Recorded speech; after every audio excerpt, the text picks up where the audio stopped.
Hello friends, welcome to the new lecture on aquifer properties.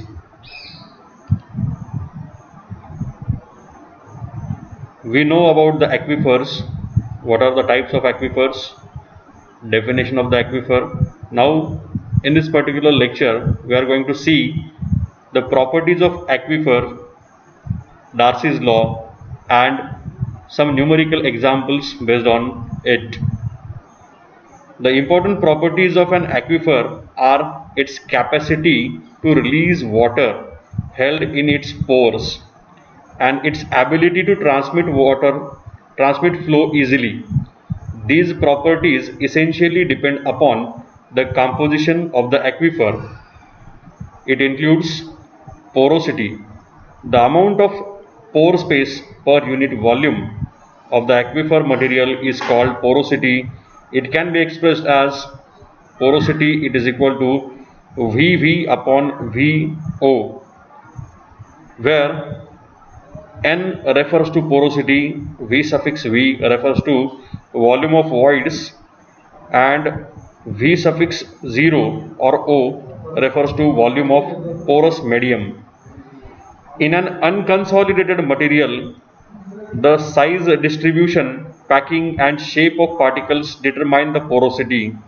In hard rocks, the porosity is dependent on the extent, spacing and the pattern of fracturing or on the nature of solution channels.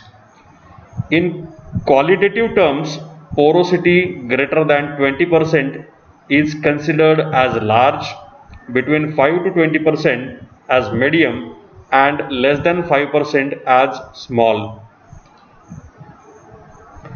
Then the second property is specific yield. While porosity gives a measure of water storage capability of a formation, not all the water held in the pores is available for extraction by pumping or draining by gravity. The pores hold back some water by molecular attraction and surface tension. The actual volume of water that can be extracted by the force of gravity from a unit volume of aquifer material is known as the specific yield, denoted by letter S suffix Y. The fraction of water held back in the aquifer is known as a specific retention. It is denoted by letter S suffix R. Thus, the porosity N, it is equal to specific yield plus specific retention. The representative values of porosity and specific yield of some common earth materials are given in the next table. Just refer the table. Formations are given like clay, sand, gravel, sandstone, shale, limestone. You can see the porosity expressed in percentage. The clay is having maximum porosity with a specific yield in the range of 1 to 10%. Sand, it has porosity 35 to 40% with a specific yield 10 to 30%, and least porosity it is to the limestone, it is 1 to 10%, and it has a specific yield in the range of 0.5 to 5%.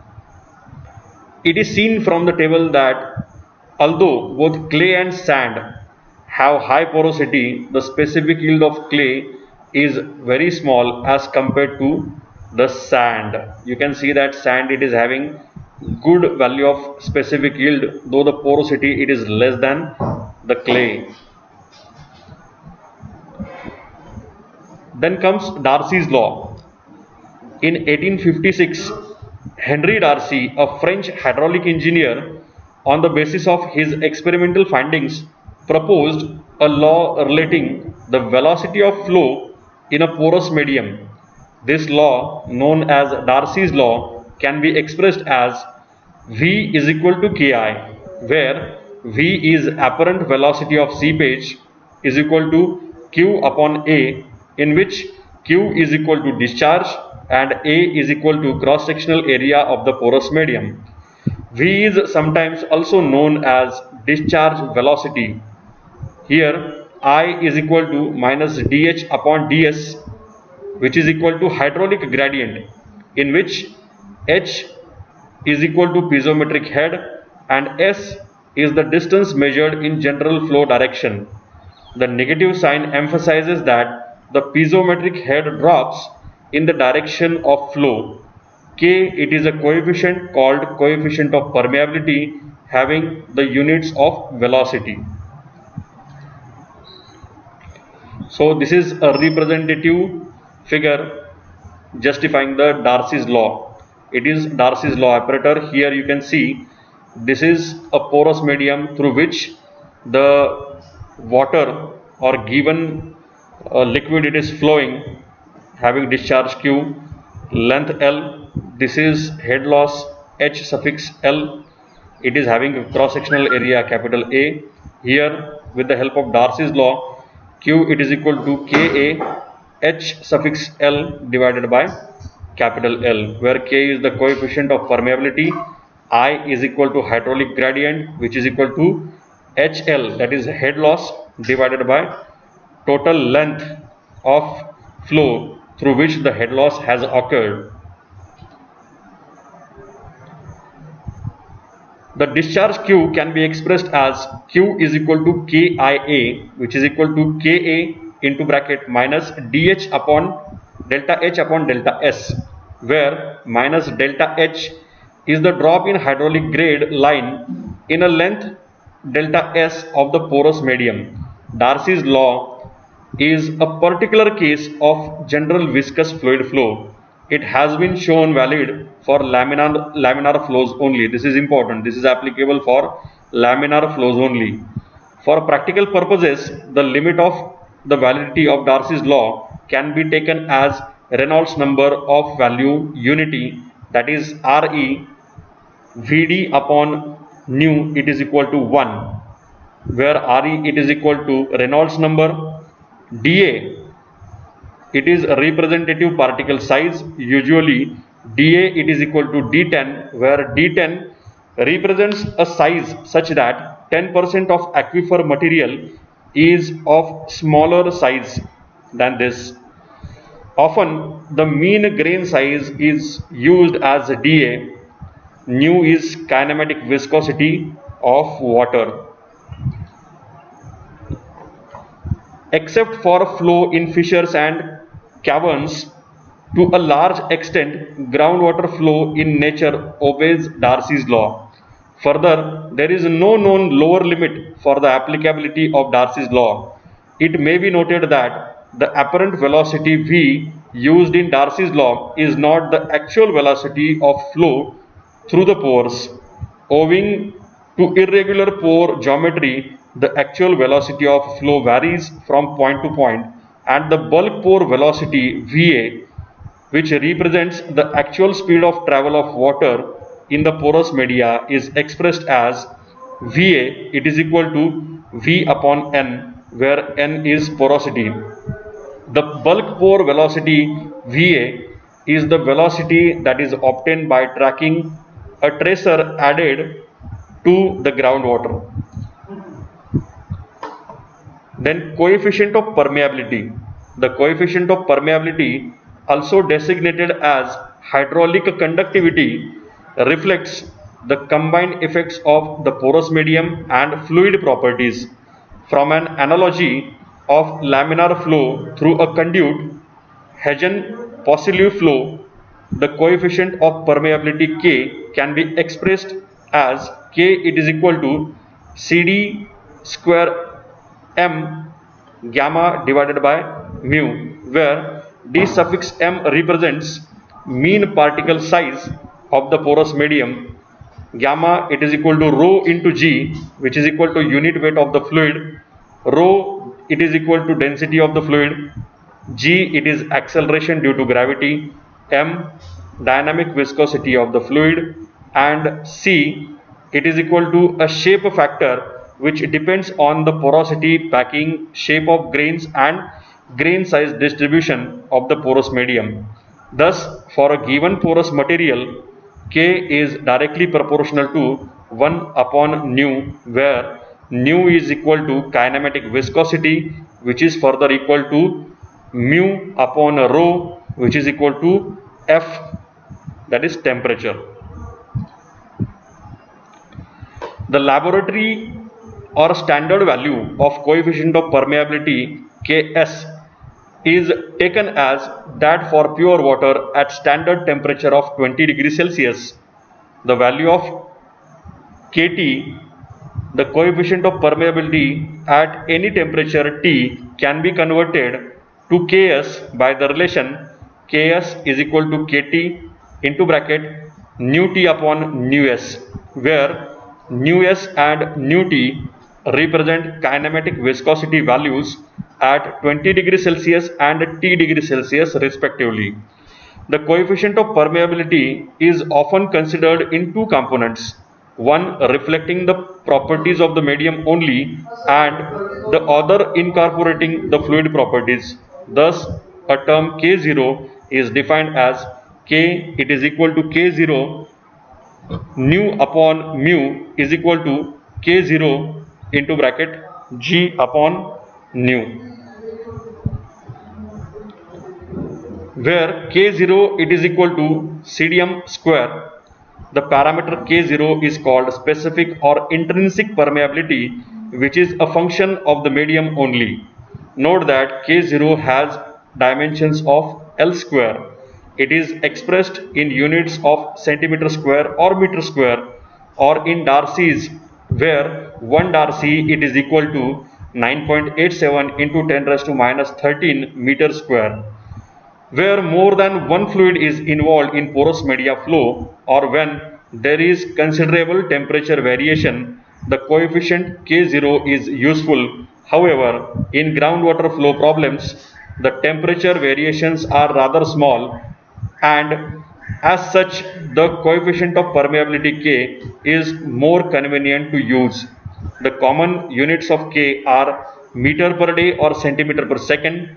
The conversion factor for these two are 1 meter per day it is equal to 0.001154574 centimeter per second, or 1 centimeter per second it is equal to 864 meter per day.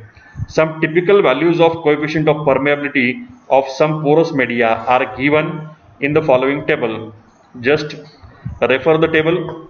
Here the materials, values of coefficient of permeability in centimeter per second, and K0 in Darcy's it is given for clean gravel, clean coarse sand, mixed sand, fine sand, silty sand, silt clay.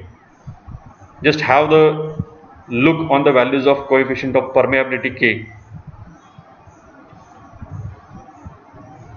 At 20 degrees Celsius for water, kinematic viscosity nu it is equal to 0.01 centimeter square per second, and substituting it in the equation we get K0 in Darcy's is equal to 10 raised to 3 K centimeter per second at 20 degrees Celsius. Consider an aquifer of unit width and thickness capital B, that is depth of the fully saturated zone. The discharge through this aquifer under a unique hydraulic gradient is T it is equal to K into B. This discharge is termed as transmissibility T and has the dimensions of L square upon T, that is meter square per second.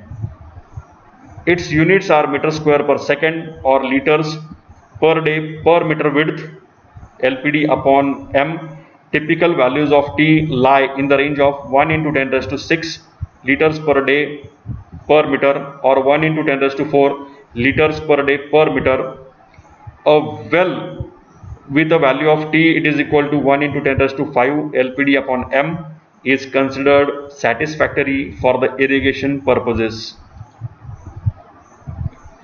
The coefficient of permeability is determined in the laboratory by permeameter.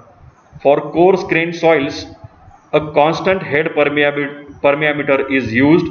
In this, the discharge of water percolating under a constant head difference delta H through a sample of porous material of cross-sectional area capital A and length L is determined. the coefficient of permeability at the temperature of the experiment is found as K it is equal to Q upon A into 1 upon delta H by L.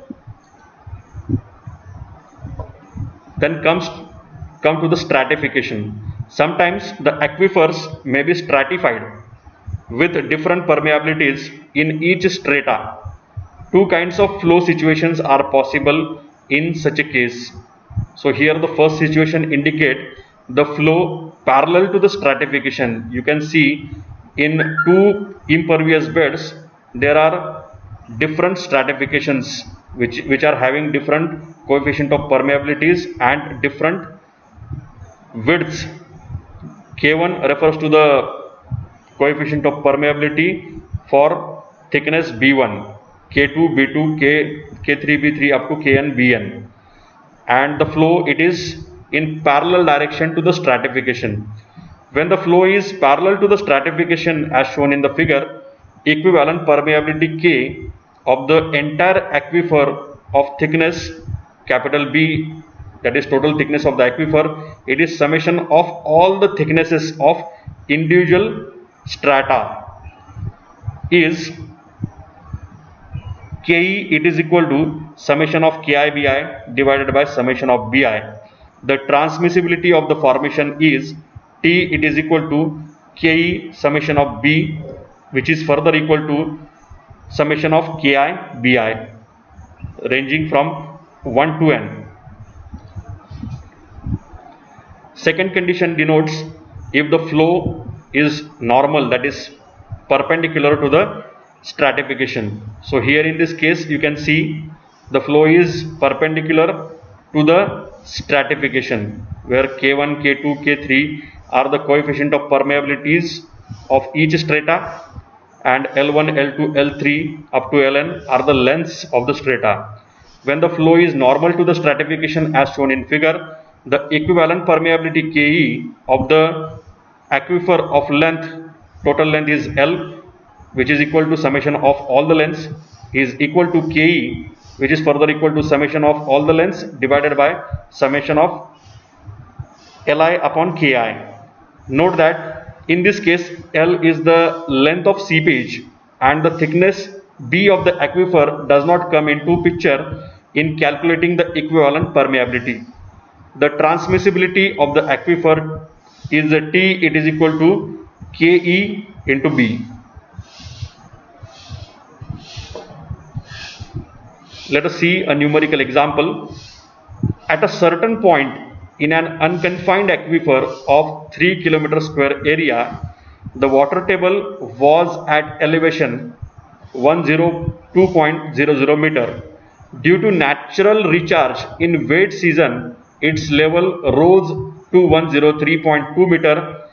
A volume of 1.5 million meter cube of water was then pumped out of the aquifer, causing the water table to reach a level of 101.2 meter.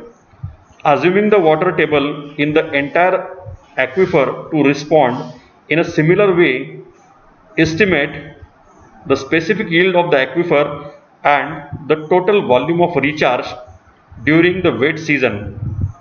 So in the solution, first of all we will find out the volume pumped out. Volume pumped out will be equal to the area into drop in water table into the specific yield. So here we know the volume of water pumped out, which is given as 1.5 million meter cube, which is further equal to the area of aquifer, which is given as 3 km square, 3 into 10 raised to 6 meter square, into drop in the water table. Drop in the water table, the highest value it is 103.20 meter, minus it has reached a level of 101.2 into specific yield Sy. So with the help of this we can find out the value of specific yield. It comes out as 0.25. Then the recharge volume we can find out. By putting the value of this specific yield 0.25 into 103.2 minus here the level, it is 102.00 into area 3 into 10 raised to 6 will come out as 0.9 million meter cube. So I request you to go through some more numerical examples so that you can understand the concepts easily. Go through the references, find some free stuff on the internet. If you have any doubt, you can contact me on my email address dnpaitankar@sanjeevani.org.in. Thanks for listening. Happy learning.